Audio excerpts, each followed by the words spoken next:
ఐటీలో ఎంట్రీ కావాలా? Trainee software engineer గా అజా కోడింగ్ ట్యూటర్ లో 2 వీక్స్ ట్రయల్ పీరియడ్ లో వెంటనే చేరండి.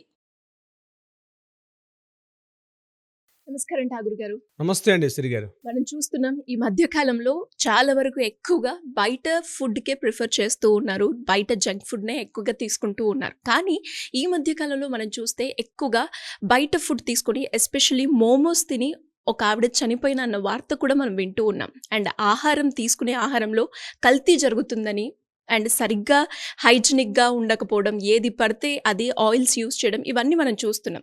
ఇలాంటి ఆహారం మనం తీసుకోవడం వల్ల మనకి చాలా రకాల డిసీజెస్ వచ్చే అవకాశం ఉంది అని చెప్తూ ఉన్నారు. సో మరి హోటల్స్ కావచ్చు, రెస్టారెంట్స్ కావచ్చు, ఫుడ్ ప్రికాషన్స్ సరిగ్గా తీసుకోకపోవడం వల్ల అంటే వాళ్ళ మీద అకార్డింగ్ టు లా ఎలాంటి సెక్షన్స్, ఎలాంటి యాక్ట్స్ పడే అవకాశం ఉన్నాయంటారు? నిన్నటికి మొన్న బంజారా హిల్స్లో మార్కెట్ సంతలో, అంటే ప్రతివారం జరిగే వారపు సంతలో అక్కడ చేస్తున్నట్టు మోమోస్ తిని సుమారుగా ఒక 15 మంది మృత్యువాత పడ్డారు. అందులో తీవ్ర పరిణామంతో ఒక మహిళ చనిపోయింది. మిగిలిన 14 మంది కూడా తీవ్ర అస్వస్థతలోనే హాస్పిటల్లో, ముఖ్యంగా నీలోఫర్ హాస్పిటల్లో వాళ్ళు చాలా టెన్షన్స్ పడడం కూడా జరిగింది, చిన్నపిల్లలతో సహా. రెండవది నిర్మల్ జిల్లా తీసుకొస్తే బాసరా, నిర్మల్ జిల్లా ఆ ప్రాంతంలో కూడా ఈ చికెన్ మండి ప్రాంతంలో చికెన్ తిని కలుషితమైనటువంటి ఆహారం తిని అక్కడ సుమారుగా ఒక 15 మంది పైబడి హాస్పిటలైజ్ అయిపోయిన పరిస్థితి కూడా జరగడం విన్నాం. ఇది కాకుండా ఏటూరు నాగారం, అదేవిధంగా వరంగల్ ఈ ప్రాంతం దగ్గర కూడా ఇటువంటి వార్తలు వింటున్నాం. ప్రతిరోజు కూడా మనం పేపర్ తిరిగేస్తే నేల నలుజరుగులో కూడా ఏదో ఒక ప్రాంతంలో కల్తీ ఆహార పదార్థాలకు లోనే అక్కడ ఇబ్బందులు పడ్డారు, ఏ రకంగా ఇబ్బందులు పడ్డారని చెప్తూ మనం అనేక వార్తలు చూస్తూ ఉన్నాం. ఆహార పదార్థాలకు కల్తీ అన్నది ఇటీవల కాలంలో చాలా విచ్చలవిడిగా పేటరేగిపోయింది, పెచ్చుమీరిపోతుంది రోజు రోజుకి. ఒకప్పుడు మార్కెట్లో ఒక అంగడి, ఒక పచారీ షాపు దొరకడం ఎంత ఇబ్బందిగా ఉండేదో, పచారీ షాపులు ఎంత మేరకైతే పెరిగాయో అంతగా తీవ్ర స్థాయిలో ఈరోజు హాస్పిటల్స్ కూడా పెరగడం మనం చూస్తూ ఉన్నాం. ప్రతి గల్లీలో ఒక క్లినిక్లు మొదలుకొని, ఒకప్పుడు మన అమ్మమ్మలో తాతమ్మల టైంలో ఎక్కడ ఊరి చివరి ఒక డాక్టర్ గారు ఉండేవారు, ఏదైనా డిసీజ్ వ్యాధి వస్తే అక్కడికి వెళ్ళడం, ట్రీట్మెంట్ చేసుకొని రావడం జరిగేది. కానీ ఇటీవల కాలంలో చిన్న క్లినిక్ దగ్గర నుంచి, మల్టీ స్పెషాలిటీ హాస్పిటల్ నుంచి, మామూలుగా నర్సింగ్ హోమ్ల దగ్గర నుంచి పెద్ద పెద్ద సూపర్ స్పెషాలిటీ హాస్పిటల్ వరకు ఎంత చిన్న గ్రామం తీసుకున్నా, ముఖ్యంగా జిల్లా కేంద్రాలకు వెళ్తే గుండె తరుక్కుపోతుందండి శ్రీ గారు. ఎంత విచ్చలవిడితనంగా హాస్పిటల్స్ అంటే విపరీతంగా పెరిగిపోయి హాస్పిటల్స్ గడిచిన 2 దశాబ్దాల కాలంలో. వీటన్నిటికీ కారణం ఏమిటి? మనం తీసుకున్నటువంటి ఆహార పదార్థాలు సరైనవా కావా? ఈ ఆహార పదార్థాల కల్తీ ఇంత చేడు చేస్తుంది. ముఖ్యంగా అతిసారం మొదలుకొని క్యాన్సర్ వరకు, ముఖ్యంగా భయంకరమైన వ్యాధులకు కూడా ఈ కల్తీ ఆహార పదార్థాలు తీసుకోవడం వల్ల మనం జరుగుతుంది. అది ఆహార పదార్థాల కల్తీని గుర్తించడం చాలా కష్టం. అయినప్పుడు కూడా కల్తీ ఆహార పదార్థాలు తీసుకోవడం వల్ల నేను ఇప్పుడు చెప్పినట్టుగా అతిసారం మొదలుకొని క్యాన్సర్ వరకు, గుండె, ఊపిరితిత్తులు, లివరు, ఐస్, కిడ్నీస్ చాలా వరకు డ్యామేజెస్ అయ్యి, ముఖ్యంగా ఒక మృత్యు దగ్గర అంచులు వెళ్ళి పోరాటం చేసి కూడా వెనక్కి వచ్చేవాళ్ళు ఉన్నారు. అయితే యాజ్ బీయింగ్ లాయర్గా నేను చెప్తాను, కొన్ని చట్టాలు ఉన్నాయి. ముఖ్యంగా కల్తీ ఆహారపు చట్టం 1954 కావచ్చు, లేకపోతే ఫుడ్ అడల్టరేషన్ సంబంధించి quality and food adulteration act, అంటే ఆహార భద్రతా చట్టం 2006లో తీసుకున్న చట్టం కావచ్చు, అదేవిధంగా కన్జ్యూమర్ కోర్టు సంబంధించిన చట్టాలు, ఇన్ని రకాల చట్టాలు ఉన్నప్పుడు కూడా అత్యంత దురదృష్టకరమైనటువంటి ఒక బాధాకరమైన సంఘటన చెప్తాను. సుమారుగా లెక్కలు ఎలా ఉంటాయంటే, ఒక 10,000 జనాభా ఉన్న ప్రాంతానికి ఒక ఫుడ్ సేఫ్టీ ఇన్స్పెక్టర్ ఉండాలి. కానీ అన్ఫార్చునేట్ 5 లక్షల జనాభా కూడా ఒక ఫుడ్ సేఫ్టీ ఇన్స్పెక్టర్ కూడా మనకు ఉన్నటువంటి ఈరోజు ప్రాంతంలో లేకపోవడం అత్యంత దురదృష్టకరం.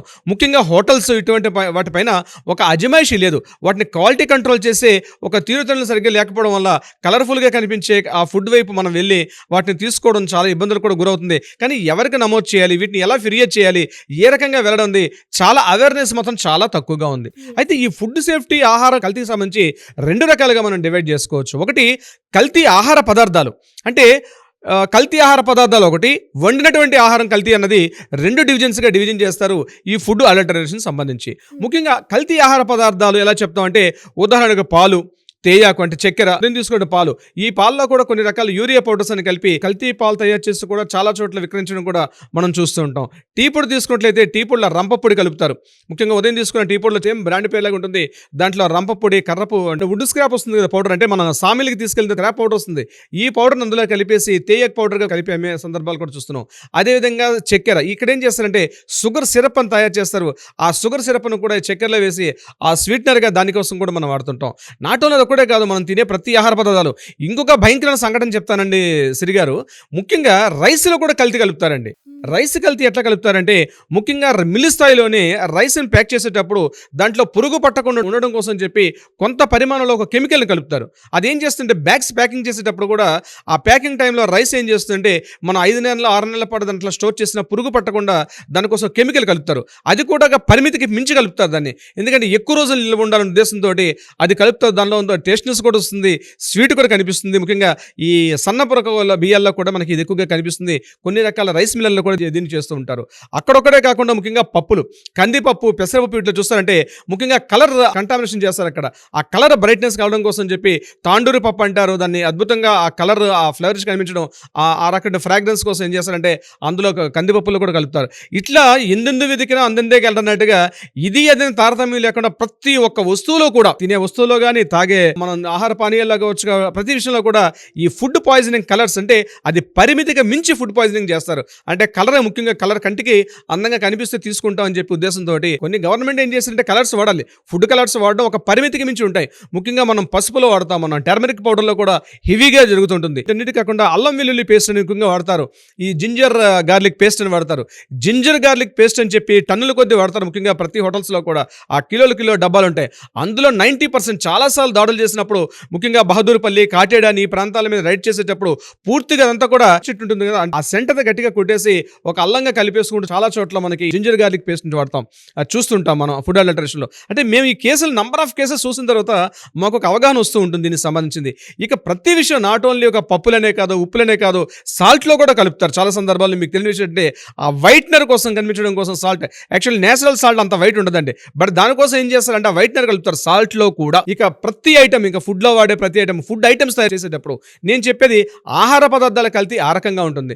ఇప్పుడు రెండో సెగ్మెంట్కి మనం వద్దాం. ఈ రెండో సెగ్మెంట్ ఏంటి? ఆహార పదార్థాలను తయారు చేసి విక్రయించే దుకాణాలు. రోడ్డు పక్కన తోపుడు బండ్ల దగ్గర ఉంటే పానీపూరి డబ్బా మొదలైన వ్యవహారం multi star hotels, 5 star hotels వరకు కూడా ప్రతి చోట కూడా, ముఖ్యంగా ఇప్పుడు ఇందాక మీరు స్టార్టింగ్లో క్వశ్చన్ వేశారు, ఈ జంక్ ఫుడ్ అని చెప్పారు. ఈ జంక్ ఫుడ్ తయారు చేసేటప్పుడు పూర్తిగా నూడిల్స్ తయారీలో కానీ, ఫ్రైడ్ రైస్ తయారీలో కానీ, ఎగ్ నూడిల్స్ తయారీ విషయంలో కూడా కంప్లీట్గా ఇవన్నీ కూడా పూర్తిగా అడల్టరేషన్ కల్తీగా తయారవుతుంటాయి. అంటే అక్కడ మనం క్వాలిటీ కావాలి అనుకుంటే నాణ్యతా ప్రమాణాలు తగ్గిపోతాయి. ధర చెల్లించాలి అంటే ధరలో ఖచ్చితంగా అడల్టరేషన్ జరగాల్సిందే. మీకు ముఖ్యంగా రోడ్డు సైడ్ జరిగే తోపుడు బళ్ళకి రీసెంట్గా మన తెలంగాణ ప్రభుత్వంలో కూడా వాటికి కూడా ఖచ్చితంగా లైసెన్సులు తీసుకోవాలి. ఇంతకుముందు హ్యాకర్స్ అనేది కాదు, ఈ తోపుడు బళ్ళు చేసే రోడ్డు పక్కన అమ్మటువంటి కూడలలో స్ట్రీట్ వెండర్స్ వీళ్ళందరూ కూడా. కానీ ఇప్పుడు వాళ్ళకు కూడా ఒక లైసెన్స్ ఇవ్వడం జరిగింది. మినిమం నామినల్ అమౌంట్ 100 రూపీస్తో కూడా మీకు లైసెన్స్ ఫీజు ఉండాలి. ఖచ్చితంగా మనం చేసే మార్నింగ్ పూట అక్కడ అమ్ముతున్నటువంటి ఇడ్లీ బండి దగ్గర నుంచి కూడా, వాటిలో కూడా ఫుడ్ అనేది మార్నింగ్ మనం చేసే బ్రేక్ఫాస్ట్తో మొదలైతే మధ్యాహ్నం లంచ్, నైట్ డిన్నర్ వరకు ప్రతి ఐటెంలో కూడా ఫుడ్ అడల్టరేషన్ అన్ని చోట్ల జరుగుతుంది. ముఖ్యంగా ఈ స్టార్ హోటల్స్ ఏం చేస్తారంటే ఈ మాంసం అంటే చికెన్ బేస్ అయితే, మటన్తో బేస్ చేసిన ఐటమ్స్ అయితే ఇట్స్ ఆల్మోస్ట్ 90% ఆఫ్ అన్ని కూడా ఫ్రాడ్ని కూడా రీసెంట్గా ఫుడ్ సేఫ్టీ అధికారులు ఇచ్చిన గణాంకాలు కూడా మనకు తెలియపరుస్తున్నాయి. వాళ్ళు వెళ్ళి దాన్ని ఇన్స్పెక్షన్ చేస్తున్న సందర్భాల్లో ఎప్పటికో నిల్వ ఉన్నటువంటి ఆహార పదార్థాలు, ఆ చికెన్ ఐటమ్స్ కానీ, ఆ మటన్ ఐటమ్స్, వాటిని పూర్తిగా కలర్స్ అద్దేసి మళ్ళీ అంటే యూజ్ చేసిన ఆయిల్స్లో మరలా యూజ్ చేస్తూ, యాక్చువల్గా మన ఫుడ్ సేఫ్టీ అధికారులు ఏం చెప్తారంటే ఒకసారి యూజ్ చేసినటువంటి ఆయిల్ సెకండ్ టైం మళ్ళీ రీయూజ్ ఆయిల్స్ కాదు ఇప్పుడు అన్ని, ఎందుకంటే మనం డబుల్ ఫిల్టర్ ఆయిల్స్ వాడతాం కాబట్టి అది సన్ఫ్లవర్ కావచ్చు, లేకపోతే పల్లి నూనె కావచ్చు, ఇంక ఇవన్నీ కూడా ఒకసారి యూజ్ చేసుకోవడం తప్పించి మళ్ళీ రీసైకిల్ యూజ్ చేసినటువంటి ఆయిల్స్ కావు. సో ఎక్కువగా డ్యామేజ్ ఎక్కడ వస్తుందంటే యూజ్ చేసిన ఆయిల్స్ మళ్ళీ రిపీట్గా వాడుతుంటారు. ఉదాహరణకి మీరు అక్కడ ఆయిల్ వేడిగా మరుగుతున్న ఆయిల్ మళ్ళీ తీసుకొచ్చి ఈ పూరి తయారు చేసేటప్పుడు కావచ్చు, లేకపోతే చికెన్ ఐటమ్స్ తయారు చేసేటప్పుడు కావచ్చు, ఇతరత్ర వ్యవహారాలు తయారు చేసేటప్పుడు మళ్ళీ రీయూజ్ చేసినటువంటి ఆయిల్, దానివల్ల 100 to 110% క్యాన్సర్ వచ్చే అవకాశాలు డెఫినెట్గా ఉంటుంది. ఇది కాకుండా బోన్ క్యాన్సర్ వస్తుంది. ఎముకల యొక్క జాయింట్స్ పూర్తిగా మజ్జ అంటారని, అది పూర్తిగా అది తగ్గిపోయి నడవలేని పరిస్థితి కూడా వస్తారు చాలామంది. ముఖ్యంగా ఈ యొక్క అడల్టరేషన్ కార్యక్రమం అనేది ఎక్కువగా ఎక్కడ జరుగుతుందంటే రోడ్ సైడ్ ఉంటే ఈ స్ట్రీట్ వెండర్స్తో మొదలై ఇప్పుడు నేను చెప్తున్నట్టుగా 5 స్టార్ హోటల్స్లో కూడా ఇటీవల మనం నిన్న రీసెంట్గా ఇప్పుడు మన న్యూస్ మనం చేస్తున్న టైంకి నిన్న కూడా మెహఫిల్ లాంటి హోటల్స్, పేరు కూడా చెప్తున్నానండి, ముఖ్యంగా మాదాపూర్, అదేవిధంగా బంజారా హిల్స్, విజయనగర కాలనీ వాటిలో కూడా చేసేటువంటి దాడులు చేసినప్పుడు కూడా అక్కడ పూర్తిగా అపరిశుభ్రమైన వాతావరణం, అసలు ఎక్కడ కూడా ఆ క్లీన్నెస్ లేకుండా, ఏమాత్రం హైజెనిక్గా లేకుండా ఆ ఫుడ్ వాడడం. మనం ఆకలిగా వెళ్తుంటుంది, హోటల్కి వెళ్తాం, వెళ్ళేసరికి అక్కడ ఎవరో ఒకరు తీసుకొచ్చి మనం ఏదో ఆర్డర్ చేస్తే కలర్ఫుల్గా తీసుకొచ్చి వేడివేడిగా పెడితే మనం వాటిని చూసి మనం పరిస్థితి ఉండదు.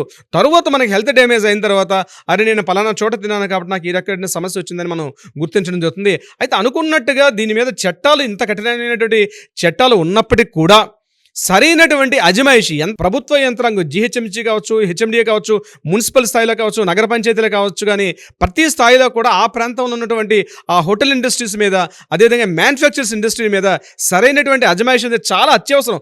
చాలా తక్కువ. నేను స్టార్టింగ్లో చెప్పినట్టుగా 10 లక్షల జనాభా కూడా ఒక ఫుడ్ సేఫ్టీ ఆఫీసర్ ఈరోజు మన దగ్గర లేరు. ఎంతసేపు రిక్రూట్మెంట్స్లో కూడా సాఫ్ట్వేర్ ఇంజనీర్ వైపు వెళ్ళే వాళ్ళు ఉన్నారు తప్పించి ఇటువైపు గ్రూప్ 1, గ్రూప్ 2, గ్రూప్ 3 ఆఫీసర్స్కి ఎప్పటికప్పుడు రిక్రూట్మెంట్ చేయడం వల్ల చాలామంది వేలాది మంది నిరుద్యోగులు ఉన్నారు. వాళ్ళకి పిలిచి అసలు కల్పించినట్టు అవుతుంది. ఒక ఏజెన్సీ లాగా తీసుకుంటే వాటిని ఎట్లా చేయాలి, క్వాలిటీ కంట్రోల్ ఎట్లా చేయాలి, వాటిని ఆ ఏజెన్సీస్ ద్వారా వాళ్ళకి ఒక ట్రైనింగ్ ఇచ్చి ప్రతి చోట ఇటువంటి క్యాంప్స్, ఇప్పుడు ట్రాఫిక్ కానిస్టేబుల్స్ ఎట్లా అయితే ట్రాఫిక్ని నియంత్రిస్తుంటారో అదేవిధంగా కొన్ని వేల కోట్ల రూపాయలు ప్రతిరోజు ఒక్క తెలుగు రాష్ట్రాల్లో కంపేర్ చేసుకుంటే కొన్ని వేల కోట్ల రూపాయలు టర్నోవర్ అవుతుంటుంది. ఇటువంటి వీటి మీద ఒక నిఘా, ఒక నియంత్రణ, వీటి మీద ఒక యంత్రాంగాన్ని కానీ పనిచేసినట్లయితే ఖచ్చితంగా ఆ రాష్ట్రంలో ఉన్నటువంటి, దేశంలో ఉన్నటువంటి జీవన ప్రమాణాలు పెరిగే అవకాశం ఉంటుంది. వారి యొక్క ఆరోగ్యాలు కూడా మనం ఆరోగ్య భద్రతను కూడా ఇచ్చేవాళ్ళం అవుతుంది. గవర్నమెంట్ ప్రభుత్వం మాత్రం అటువైపు ఎందుకో ఒక సరైనటువంటి చర్యలు తీసుకున్నట్టుగా మనకైతే కనిపించట్లేదు. ఇక చట్టాల విషయానికి వస్తే ముఖ్యంగా ప్రధాన సమస్య చెప్తానండి. ఎప్పుడైనా ఒక అడల్టరేషన్ జరిగినట్టుగా గుర్తించినట్లయితే ఇమీడియట్గా వాళ్ళు ఏం చేయాలంటే జాయింట్ కలెక్టర్ ర్యాంక్ ఉన్నటువంటి ఆఫీసర్ అంటే మేజిస్ట్రేట్ దగ్గరికి తీసుకెళ్లి వీళ్ళని వాళ్ళ ముందు సముఖంలో నిలబెట్టి మినిమం 6 months నుంచి 25 లక్షల రూపాయల వరకు మ్యాక్సిమం మనకు అక్కడ ఫైన్ వేసే అవకాశం ఉంటుంది. కానీ 99% నేను చెప్తున్నాను, 100% చెప్పొచ్చు, ఎక్కడ కూడా చట్టంలో ఉన్న రూల్స్ ప్రకారం జరగట్లేదు. కేవలం ఒక నామినల్ జరిమానా ఒక 5,000 రూపీస్, 10,000 రూపీస్ అక్కడ చెల్లించేసుకొని మళ్ళీ యథావిధిగా మళ్ళీ వాళ్ళ హోటల్స్ రన్ చేసుకుంటున్నారు. ఇది సరైనటువంటి సిస్టమ్ అయితే కాదు. డెఫినెట్గా చట్టాలు ఉన్నాయి. ఆ చట్టాన్ని అమలుపరిచే యంత్రాంగం దీన్ని పూర్తి స్థాయిలో యంత్రాంగం పనిచేసినప్పుడే ఇటువంటి నియంత్రణగా, ముఖ్యంగా అడల్టరేషన్స్, ఈ కల్తీ ఆహార పదార్థాల విషయంలో కంట్రోల్ అయ్యే అవకాశం ఉంటుంది. ఇదేమీ లేకపోతే చివరికి ఒకటే అవకాశం, ఎప్పుడో మనం 20 ఏళ్ల క్రితం చూసిన సినిమా ఉంటుంది, అపర్చునిటీ సినిమాలో, అలాంటి వ్యక్తి ఎవడో రావాలి, అందులో అదేవిధంగా జరుగుతుంది. ఆ ట్రైన్లో ఏదో అడల్టరేషన్ చేస్తే ఖచ్చితంగా వాడు చేంజ్ చేస్తాడని మనం సినిమాలో చూసాం. బహుశా అట్లాంటివి జరగకుండా ఉండాలి. అది యాక్చువల్గా మన చట్టాలు అట్లా చేయమని చెప్పవు, కానీ మనం నియంత్రణ తీసుకోకపోతే ఎవడో ఒక మండే గుండె ఏదో ఒక దారుణాన్ని కూర్చొని తట్టుకోలేక చివరికి రివెంజ్ తీసుకునే అవకాశం కూడా వస్తుంది. కాబట్టి అంత స్థాయికి వెళ్లకుండా ప్రభుత్వాలు ఈ కల్తీ ఆహార నిరోధక బిల్లులు ఏవైతే ఉన్నాయో ఎప్పటికప్పుడు గ్రామీణ స్థాయి నుంచి మండల స్థాయిలో, జిల్లా స్థాయిలో వీటి మీద ఎప్పటికప్పుడు అజమాయిషీ నియంత్రణ చేసుకుంటే, ఖచ్చితంగా కట్టుదిట్టటువంటి ఒక చర్యలు తీసుకుంటే ముఖ్యంగా భారతదేశం నవ్య ఆరోగ్య భారతం అయ్యే అవకాశం ఉంటుంది. సిరి గారు, thank you sir. Thank you so much. Thank you so much Siri గారు.